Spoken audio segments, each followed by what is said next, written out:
Hello दोस्तों, मैं Sarla Yadav SY Hindi platform channel पर एक बार फिर से आप सभी का हार्दिक अभिनंदन करती हूं। और आज के इस वीडियो लेक्चर में पढ़ेंगे हम झूठा सच, और जो कि हमारा जो HPSC ने असिस्टेंट प्रोफेसर का सिलेबस दिया है उसी के अनुसार यूनिट नंबर 6 का एक पार्ट है। तो यूनिट नंबर 6 हम पढ़ रहे थे, यूनिट नंबर 5 हमने पूरी करवा दी है। और जो भी न्यू कैंडिडेट हमारे साथ जुड़ता है और अगर इन सभी वीडियोस को देखना चाहता है तो HPSC असिस्टेंट प्रोफेसर 2024 के नाम से आपको प्लेलिस्ट मिल जाएगी और उस प्लेलिस्ट के अंदर सारी वीडियोस आपको मिल जाएंगे। तो इसके लिए आप चैनल को सब्सक्राइब कर लें, अगर चैनल पर नए हैं तो बेल आइकन को प्रेस कर लें और वीडियो आपको अच्छे लगे तो लाइक एंड शेयर करें। अभी अभी मैं थोड़ा सा सोकर उठी और मैंने कमेंट देखा कि मेरे पास एक कमेंट था कि मैम ऐसे अगर आप 2 दिन में एक वीडियो डालेंगे तो आप असिस्टेंट प्रोफेसर का सिलेबस कैसे कंप्लीट करवाएंगे। देखो, रीज़न इसके पीछे ये है कि आप सभी ने देखा होगा पिछले कई दिनों से मैं काफ़ी स्पीड से वीडियो डाल रही थी, काफ़ी मोटिवेशन आप लोगों का मिल रहा था। लेकिन अब क्या था कि या तो इलेक्शन की वजह से आप लगा लो, तो बच्चे जो कैंडिडेट मेरे साथ जुड़ रहे हैं इनका तो इलेक्शन से मुझे नहीं लगता कि कोई ज़्यादा ताल्लुकात है। लेकिन मेरे ख्याल से ये जो व्यूज़ हैं वीडियोस के, वो 70-80 व्यूज़ जब आ रहे थे तो मेरा मन नहीं करता कि कम से कम 100 के आसपास, ऐसे तो इतने कैंडिडेट तो हमारे पास साथ हो कि कम से कम 100, 110, 120 व्यूज़ तो पर डे आए। तो ऐसा थोड़ा सा ना मनोबल डाउन हो गया था यहाँ से व्यूज़ कम देख देख कर। तो इसलिए मैं सच बता रही हूँ अपने हृदय की गहराइयों से, क्योंकि जो भी मेरी वीडियोस देख रहे हैं उनकी तरफ से मुझे कोई मोटिवेशन नहीं मिला जो मुझे प्रेरित करे नेक्स्ट वीडियो बनाने के लिए। तो थोड़ा सा डाउन हो गया था और मैं भी आराम से अपना दिन में 1 घंटे के लिए सोने लगी थी। ठीक है, बाकी जब मैं दिन में 2 वीडियो अपलोड करती थी तो मैं दिन में 2-4 मिनट बिल्कुल भी आराम नहीं कर पाती थी। घर का काम करके मेरे पास इतना ही समय बचता था और उनमें मैं 2 वीडियो बना पाती थी। ठीक है, तो इतना खाली हम भी नहीं बैठे हैं और चैनल से अभी हम कोई ये भी नहीं कि पैसे कमा रहे हैं लाखों में या कोई ज़्यादा, तो अभी ऐसा कुछ भी नहीं है। इसके पीछे मैंने सिर्फ अपने इंटरेस्ट के तौर पर ये चैनल शुरू किया था कि मेरी इच्छा है और मैं यहाँ पर पढ़ाऊँ।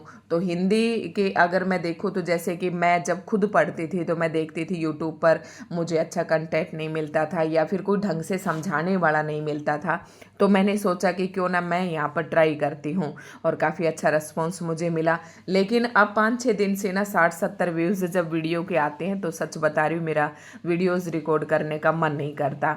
लेकिन हाँ, आज उस कमेंट को देखकर फिर से मेरे अंदर थोड़ी सी स्फूर्ति जागृत हुई और मैंने सोचा कि मैं अभी वीडियो बना देती हूँ। तो वीडियो आपको अब कमेंट करती हूँ आपसे कि पर डे दूंगी, बट भले ही छोटी दो, क्योंकि बड़ी वीडियो रिकॉर्ड करने में काफ़ी गला भी बैठ जाता है और देर भी बहुत लगती है।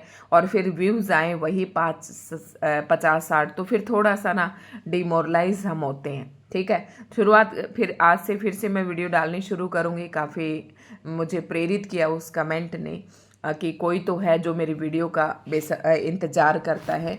तो शुरुआत करते हैं। यूनिट नंबर 5 हमने कंप्लीट कर ली। यूनिट नंबर 6 की आज की हमारी जो क्लास नंबर है वो रहेगी 36 और 35 क्लास तक मैं डाल चुकी हूँ। और आज की इस वीडियो में पढ़े हम झूठा सच, और ये इम्पोर्टेंट रचना है, यहाँ से प्रश्न भी पूछा जा सकता है। तो साथ साथ है मैं ये भी बताती रहती हूँ कि HPSC शायद मुझे ये लगता है कि जो व्यूवर्स हैं वीडियो के वो इसलिए थोड़ा सा डाउन हो गए हैं कि अभी HPSC ने कोई एग्ज़ाम डेट नहीं दी है।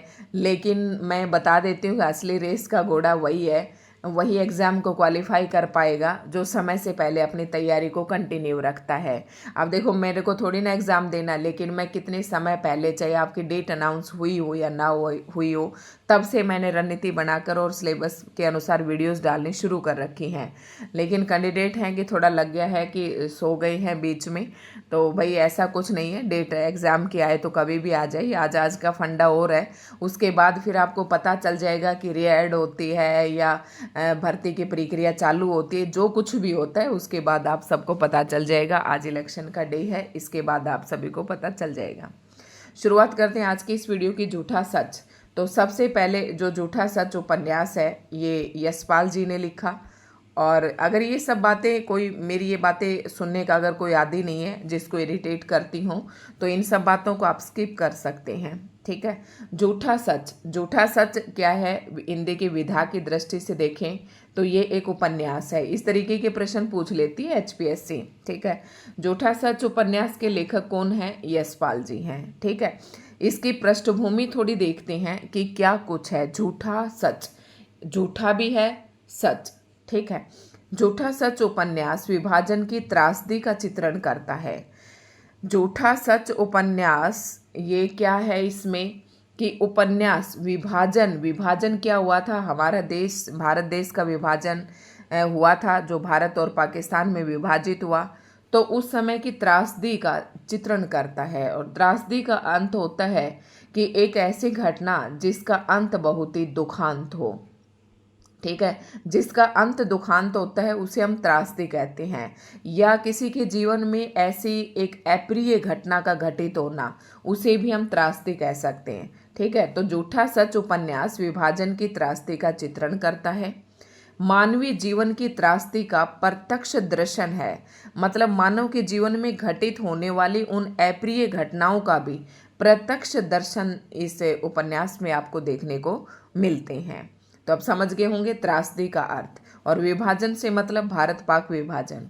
झूठा सच उपन्यास सामाजिक राजनीतिक पृष्ठभूमि पर लिखा गया है।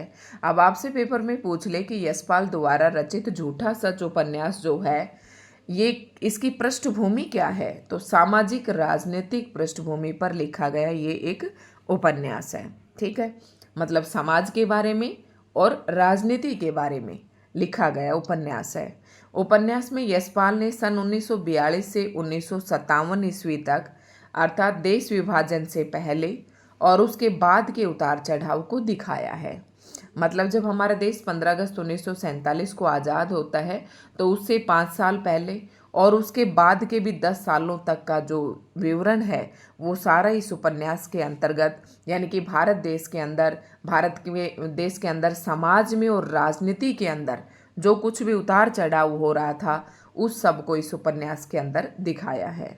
यह उपन्यास 2 खंडों में विभक्त है। एचपीएससी का इस तरीके के प्रश्न जो है चहेते प्रश्न होते हैं कि ये उपन्यास जो है कौन से 2 खंडों में विभक्त है, तो वतन और देश का भविष्य।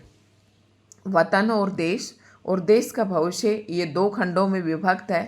तो वतन और देश पहला जो खंड है ये 1958 में प्रकाशित हुआ और जो दूसरा खंड है देश का भविष्य वो 1960 में प्रकाशित हुआ। तो जितना इस वीडियो में पढ़ा जाएगा उतना हम पढ़ते हैं, उसके बाद हम नेक्स्ट वीडियो। अब देखो ना, एक तो मैं वीडियो के चक्कर में भी रह जाती थी। मेरे को लगता था कि एक उपन्यास को या एक रचना को एक ही वीडियो में करवाया जाए और वो वीडियो थोड़ी लंबी होती थी। 40 मिनट लगातार नहीं बोला जाता है, थोड़ा थक जाते हैं। ऐसा नहीं है कि मैं वीडियो रिकॉर्ड कर रही हूँ तो मैं बिल्कुल धीरे धीरे बोल के कर रही हूँ। वीडियो रिकॉर्डिंग में भी उतना ही ज़ोर से बोलना पड़ता है जितना हम क्लासरूम में बोलते हैं। ठीक है। इसलिए वीडियो को लाइक एंड शेयर कर दिया करो भाई, आपका कुछ नहीं लग रहा है, हमें मोटिवेशन मिलता है। तो ये उपन्यास जो है 2 खंडों में विभक्त है, पहला वतन और देश, और आज की वीडियो में वतन और देश को पूरा करने की कोशिश करेंगे। वैसे मैं 2-2, 3-3 पार्ट का करके अगर डालूंगी छोटी छोटी वीडियो तो फिर मेरा भी मन करता है वीडियो बनाने का। तो आप ध्यान से जुड़ना मेरे साथ और देखते रहना हर एक वीडियो को। इसीलिए कहती हूँ कि चैनल को सब्सक्राइब कर ले ताकि मैं जो भी वीडियो डालूँ उसका नोटिफिकेशन आपके पास पहुँच जाए और आप कंफ्यूज ना हो कि ये मैम ने कौन सी वीडियो डाल दी। ठीक है। अब उसके बाद हम क्या पढ़ रहे थे, ये चीज़ें जो हैं, ये पेज मैंने छोड़ दिया था बीच में। तो ये पढ़ा हमने, इसके 2 खंड हैं, पहला वतन और देश, दूसरा देश का भविष्य। अब देखो कहीं पर भी आप अगर किताबों में देखेंगे तो वहाँ पर सारे पात्र आपको एक ही जगह पर मिल जाएंगे और नाम 8-10 नाम दे देंगे और ऐसे नाम रटे जाना काफ़ी मुश्किल होता है। लेकिन यहाँ पर जो भी इसके पात्र हैं उन पात्रों के बारे में अगर थोड़ा सा बताते हैं तो पात्र के बारे में आप भूलते नहीं हैं। तो यहाँ पर झूठा सच उपन्यास में मैंने बताया कि 2 खंडों में विभक्त है। पहला खंड 1958 में प्रकाशित और दूसरा 1960 में। पहला वतन और देश, दूसरा देश का भविष्य। अब इसके पात्र देख लेते हैं कौन कौन से हैं। थोड़ा सा मैं इसलिए रिवाइज करवा देती हूँ कि आपको याद हो जाए। सबसे पहले प्रमुख पात्र देखते हैं। प्रमुख पात्रों के बारे में ज़्यादा पेपर में संभावना रहती है पूछे जाने की। तो तारा, जयदेवपुरी और कनक। ध्यान रखना है झूठा सच तो इसको थोड़ा सा हम ट्रिक बना लेते हैं, झूठा सच। कि तारा क्या करती है, ट्रिक बता रही हूँ मैं, झूठा सच। फिर जयपुरी आ जाते हैं, वो भी झूठ बोलते हैं। लेकिन कनक, कनक का मतलब सोना, ये बोलता है सच। ठीक है, कैसे? तारा और जयदेवपुरी ये झूठ बोलते हैं और फिर कनक आकर सच्चाई बताता है। शुरुआत करते हैं। पहला जो पात्र है तारा, मध्यवर्गीय किंतु प्रगतिशील सोच रखने वाली आम लड़की। तारा ही विभाजन की त्रासदी सबसे ज्यादा झेलती है। मतलब विभाजन की त्रासदी, मतलब विभाजन से प्राप्त होने वाला जो दुख है वो सबसे ज्यादा कौन झेलती है? तारा झेलती है। किस परिवार से संबंध रखती है? मध्यवर्गीय परिवार से। किंतु सोच कैसी है इसकी? प्रगतिशील सोच रखती है। ठीक है, इस तरीके से आपको ध्यान रखना है। जयदेवपुरी ये भी मध्यवर्गीय का प्रतिनिधि पात्र है। विभाजन के कारण परिवार से अलगाव, मतलब जब देश का विभाजन हो जाता है तो परिवार से अलग हो जाता है, इसे परिवार का वियोग झेलना पड़ता है। आगे चलकर प्रगति करते हुए एक पत्र का संपादक, फिर विधायक व कई कमेटियों का मेंबर बनता है। वह काफ़ी ज़्यादा इन्होंने प्रोग्रेस की। मतलब तारा मध्यवर्गीय महिला है, प्रगतिशील सोच रखती है और त्रासदी का सबसे ज़्यादा जो दुख है इसे इसने झेला है। दूसरा जो पात्र आता है जयदेवपुरी। जयदेव मतलब जय नाम का एक लड़का है और देवलोक तक पहुंच जाता है जयदेवपुरी अपनी प्रोग्रेस करके, उन्नति करके। तो कैसे याद रखेंगे इसे, मैं ट्रिक बता रही हूँ। मध्य वर्ग का प्रतिनिधि पात्र है। विभाजन के कारण परिवार से अलग हो जाता है, लेकिन परिवार से अलग होने के बाद भी ये अपने जीवन में निरंतर आगे बढ़ता रहता है और प्रगति करते हुए एक समाचार पत्र का संपादक बन जाता है। समाचार पत्र के संपादक से फिर विधायक बन जाता है और विधायक के बाद फिर ये वह कई कमेटियों का मेंबर भी बनता है। ये सब बातें आपको ध्यान रखनी है। कनक संपन्न परिवार की प्रगतिशील सोच रखने वाली लड़की। जयदेव से प्रेम, विवाह, फिर संबंध विच्छेद। देखो आप ट्रिक थोड़ी सी चेंज कर सकते हैं। जयदेवपुरी और इसकी पत्नी या इसकी प्रेमिका प्रेम, जयदेव से प्रेम करती है, विवाह भी करती है, तो पत्नी भी कह सकते हैं। जयदेवपुरी और कनक ये दोनों ही मतलब पति पत्नी हैं। और तारा जो है ये वैसे एक लड़की है, आम लड़की है। ठीक है, तो ये एक संपन्न परिवार की है। कनक प्रगतिशील सोच रखने वाली लड़की है। जयदेव से प्रेम करती है, विवाह भी करती है, लेकिन संबंध विच्छेद, फिर इनका विवाह जो है टूट जाता है। तीन थे, तीनों पात्र आपको आई होप अच्छे से याद रहेंगे। उसके बाद गौण पात्र आ जाते हैं। तो गौण पात्र मतलब जिसका इस उपन्यास के अंतर्गत थोड़ा सा कम महत्व है। तो गौण पात्र असद है, लाहौर के कामरेड युवा, कम्युनिस्ट पार्टी के युवा। मतलब लाहौर के कामरेड युवा है, या फिर आप इसे कम्युनिस्ट पार्टी का युवा कह सकते हैं। कामरेड मतलब कम्युनिस्ट पार्टी के युवा। शीला कौन है? राम जुआया की पुत्री है। राम जुआया की पुत्री का नाम शीला है। जब इसकी कथा वस्तु पढ़ेंगे तो ये सारी चीज़ें आपकी पक्की याद हो जाएंगी। डॉक्टर प्राणनाथ अर्थशास्त्र की प्रोफेसर। डॉक्टर प्राणनाथ, जब आप ध्यान रखना कि डॉक्टर लगा रखा है तो ये प्रोफेसर है। और प्रोफेसर किस चीज़ के हैं? अर्थशास्त्र के प्रोफेसर हैं। सोमराज आवारा युवक जिसका तारा से विवाह होता है। ठीक है, तो अब जो पात्र थे यहाँ से ध्यान रखना, जयदेवपुरी और कनक इनका विवाह होता है। और तारा का प्रेमी कौन है? ये मैंने अभी आपको बताया था, सोमराज। ठीक है, सोमराज और तारा, सोमराज और तारा दो ऐसे जोड़कर रखेंगे तो आपको आसानी से याद रहेगा।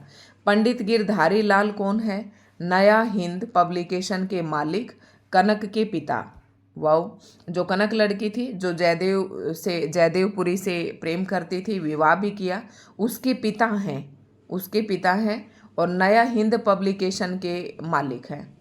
महेंद्र नैयर कौन है? ये एक वकील हैं। करमचंद कशिश कौन है? पैरोकार पत्रिका के मुख्य संचालक हैं। ध्यान रखना है। और दोलू मामा, ये शरीफ भोला आदमी जो अकारण बलवे की बलि चढ़ जाता है। और रतन शीलो का प्रेमी। गोस मोहम्मद ये प्रकाशक है। महाजन कम्युनिस्ट कार्यकर्ता है। तो गौण पात्रों में से इतने ज़्यादा पेपर में नहीं पूछे जाते हैं। ठीक है, पूछने के लिए और 72 प्रश्न होते हैं। कृष्ण नारायण अवस्थी यूपी कांग्रेस के पार्लियामेंट्री बोर्ड के मंत्री। मेहर दंगे में भटकी तारा की साथी। अब मेयर मेयर ये भी एक लड़की का नाम है और दंगे में भटक जाती है और तारा की साथी है। नब्बू तारा से बलात्कार करने वाला। हाफिज इनायत अली नब्बू के मोहल्ले के हाफिज है। विश्वनाथ सूद पंजाब कांग्रेस के उग्र दल के नेता व मुख्यमंत्री पद के दावेदार। वाओ, काफी अच्छी पोस्ट लेके बैठे हैं विश्वनाथ सूद। विश्व मतलब पंजाब कांग्रेस के उग्र दल के नेता। उग्र दल और नरम दल थे ना, दो नेता, तो ये उग्र दल के नेता व मुख्यमंत्री पद के दावेदार।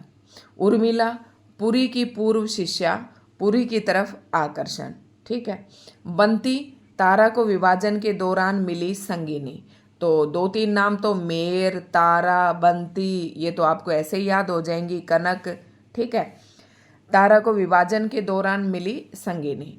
एसपी एडिटर डायरेक्टर सरदार पत्र, एक ये भी इसका पात्र है।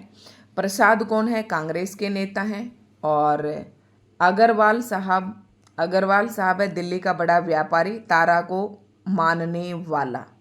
ये अग्रवाल ये तो नाम से ही पता चल जाएगा, ये ज़्यादातर व्यापारी होते हैं, दुकानदार होते हैं। ठीक है। उसके बाद कौन आते हैं? कुछ और भी भाई काफ़ी सारे पात्र हैं, तो मैं थोड़ा सा स्पीडली बताऊंगी आपको। पुरुषोत्तम कौन है? अग्रवाल साहब का युवा पुत्र। देखो आप ना इनके ऐसे बना लेना। सबसे पहले मैंने बताया था आपको तारा के बाद फिर मैंने जयदेवपुरी बताया। मैं आपको याद करने की ट्रिक बता देती हूँ अगर आपको याद ही करनी है। उसके बाद कनक, फिर जो कनक से रिश्ते में जुड़ा हुआ है उसको नीचे चलते जाओ साइड अगल बगल में। उसके बाद जयदेवपुरी से जो जुड़ा हुआ है उसके नीचे, फिर तारा से जो जुड़ा हुआ उसके नीचे। एक बार आप इस तरीके से टेबल बना के देख लें, आपको सारे याद हो जाएंगे। और वो सारे कब बनाना? जब आप कथा वस्तु पढ़ लें, जब तब आपको कथा भी याद हो जाएगी, किसने किसको क्या कुछ कहा था, क्या घटना घटित हुई थी। ठीक है, मैं ऐसे ही करती हूँ।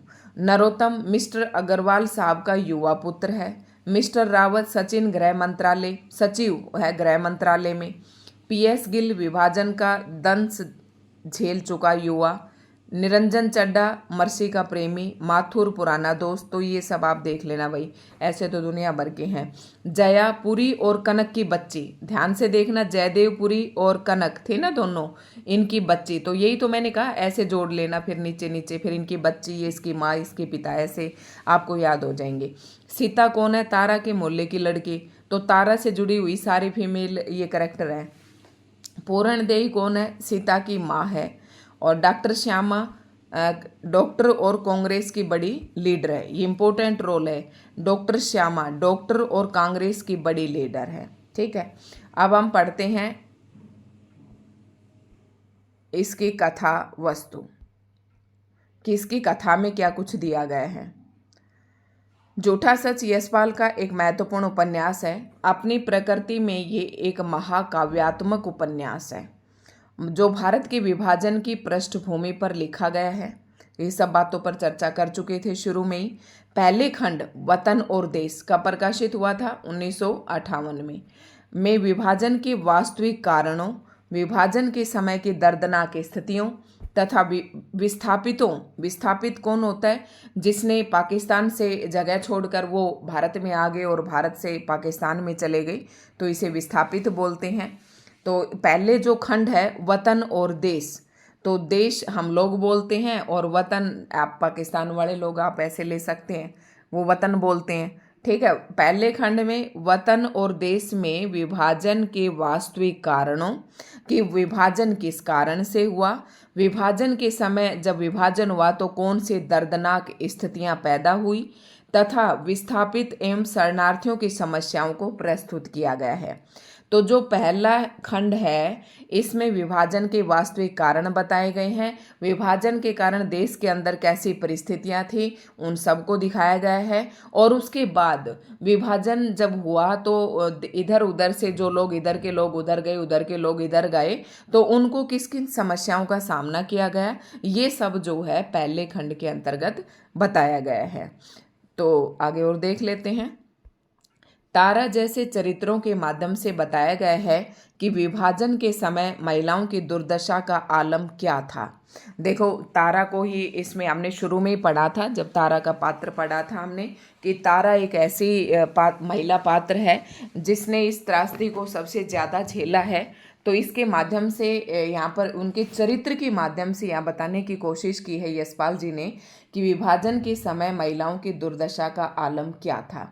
दूसरे खंड में क्या बताया गया है, देश का भविष्य में आज़ादी के बाद की स्थितियां हैं।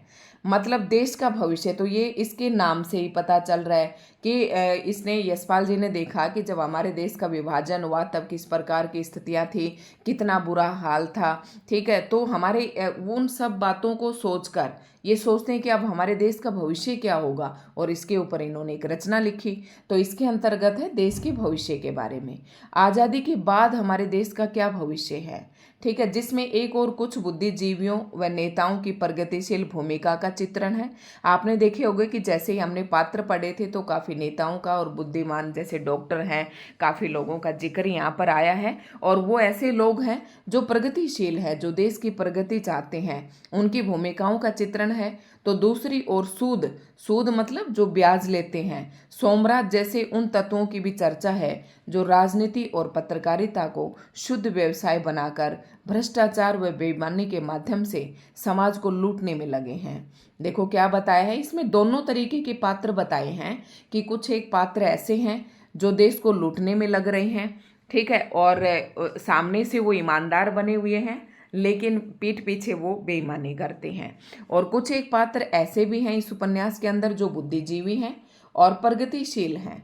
ठीक है, अब इन्होंने ये ध्यान रखना, सूद और जो सोमराज जैसे तत्व हैं वो क्या करते हैं, राजनीति और पत्रकारिता को शुद्ध व्यवसाय बनाकर, अपनी तरफ से तो उनके लिए शुद्ध व्यवसाय रहे, लेकिन भ्रष्टाचार व बेईमानी के माध्यम से समाज को लूटने में लगे हैं। इनकी तुलना में तारा, डॉक्टर नाथ, श्यामा, पत्रकार कनक तथा इंजीनियर नरोत्तम जैसे चरित्र भी हैं जो देश की आज़ादी का सम्मान करते हुए अपने दायित्वों के निर्वहन में ईमानदारी से जुड़े हुए हैं। ध्यान रखना, अब सोमनाथ तो भ्रष्टाचार में इसका नाम है, ठीक है, और ये कुछ ईमानदार लोग हैं जो देश की प्रगति चाहते हैं। वो कौन कौन है, तारा है, डॉक्टर नाथ, श्यामा और पत्रकार कनक और इंजीनियर नरोत्तम जैसे चरित्र, ये देश की प्रगति चाहते हैं। ठीक है, जो देश की आज़ादी का सम्मान करते हुए अपने जो उनके दायित्व बनते हैं उनको ईमानदारी से उनका निर्वाह कर रहे हैं।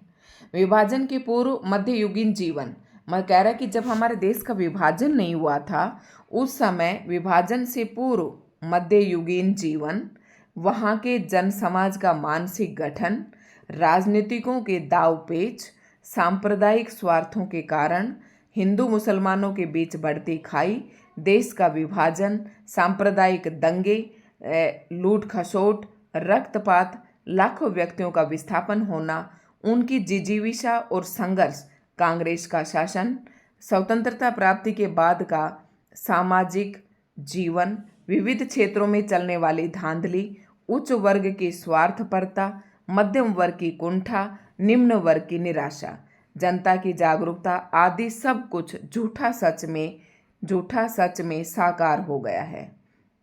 देखो भाई, ये सारी बातें आपको पढ़ना है कि विभाजन से पहले जो मध्ययुगीन जो जीवन था उसके बारे में बताया है, वहाँ के जन समाज का मानसिक गठन के लोगों का मानसिक सोच कैसी थी, राजनीति के दावपेच, सांप्रदायिक स्वार्थों के कारण हिंदू मुसलमानों के बीच बढ़ती खाई।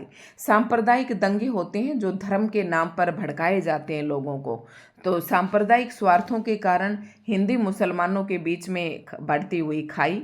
फिर क्या होता है, देश का विभाजन और सांप्रदायिक दंगे, उनमें लूट खसोट तो होती है, मारकाट भी होता है, लाखों व्यक्ति क्या करते हैं, जब दंगे होते हैं तो लाखों लोग विस्थापित हो जाते हैं, इधर से उधर चले जाते हैं, पाकिस्तान से भारत, भारत से पाकिस्तान, तो विस्थापित होना।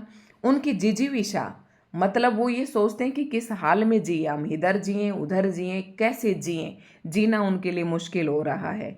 जिजीविषा जीने की इच्छा और संघर्ष, कांग्रेस का शासन, स्वतंत्रता प्राप्ति के बाद का सामाजिक जीवन, ठीक है, स्वतंत्रता प्राप्ति से पहले का भी बता रखा है इन्होंने, विभाजन से पूर्व, फिर ये तो विभाजन से पूर्व की बातें थी, इससे पहले ये सारी विभाजन से पूर्व की बातें थी। उसके बाद सामाजिक जीवन, विविध क्षेत्रों में चलने वाली धांधली, उच्च वर्ग की स्वार्थपरता, उच्च वर्ग जो अमीर लोग था वो सब अपने स्वार्थ पूरे करने में लग रहे थे।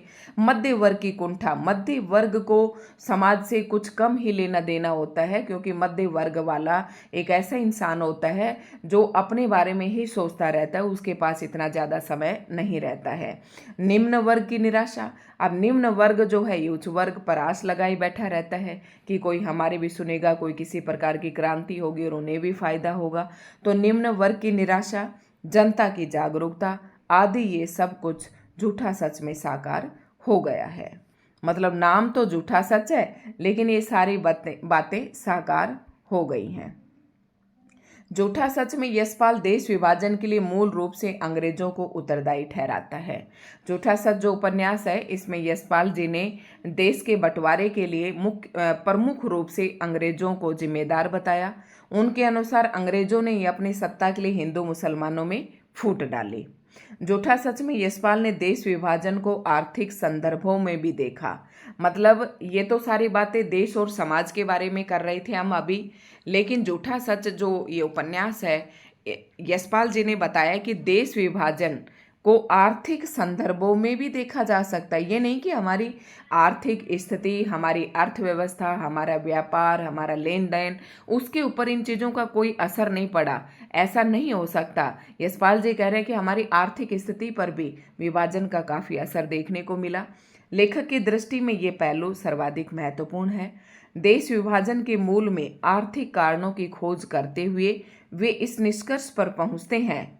देखो, आर्थिक कारणों की जब खोज करते हुए उन्होंने निष्कर्ष निकाला, तो क्या निष्कर्ष निकाला? संपूर्ण पंजाब में हिंदू अमीर थे, यानी कि पंजाब के अंदर जितने भी हिंदू लोग थे वो सारे अमीर थे, ऊंचे पद पर थे। अल्पसंख्यक होने के बावजूद भी आर्थिक, सामाजिक और कुछ सीमा तक राजनीतिक सत्ता उन्हीं के हाथों में थी। मतलब देश की आर्थिक स्थिति के बारे में भी इस झूठा सच नामक उपन्यास में बताया गया है। और लेखक कह रहा है कि जब मैंने चारों तरफ दृष्टि डाली और आर्थिक कारणों की खोज लगाई, खोज के निष्कर्ष पर जब पहुंचे तो पता चला कि पंजाब के अंतर्गत जो हिंदू लोग थे, जो कि संख्या में कम थे, उसके बाद भी जो देश की सामाजिक, आर्थिक और राजनीतिक सत्ता थी वो उन्हीं के हाथों में थी। वो अमीर थे, उच्च पदों पर थे। लेखक का मंतव्य ये है कि विभाजन की त्रासदी का शिकार सामान्य लोग ही हुए, उच्च वर्ग के लोग नहीं हुए। तो यहाँ से आप समझ गए होंगे।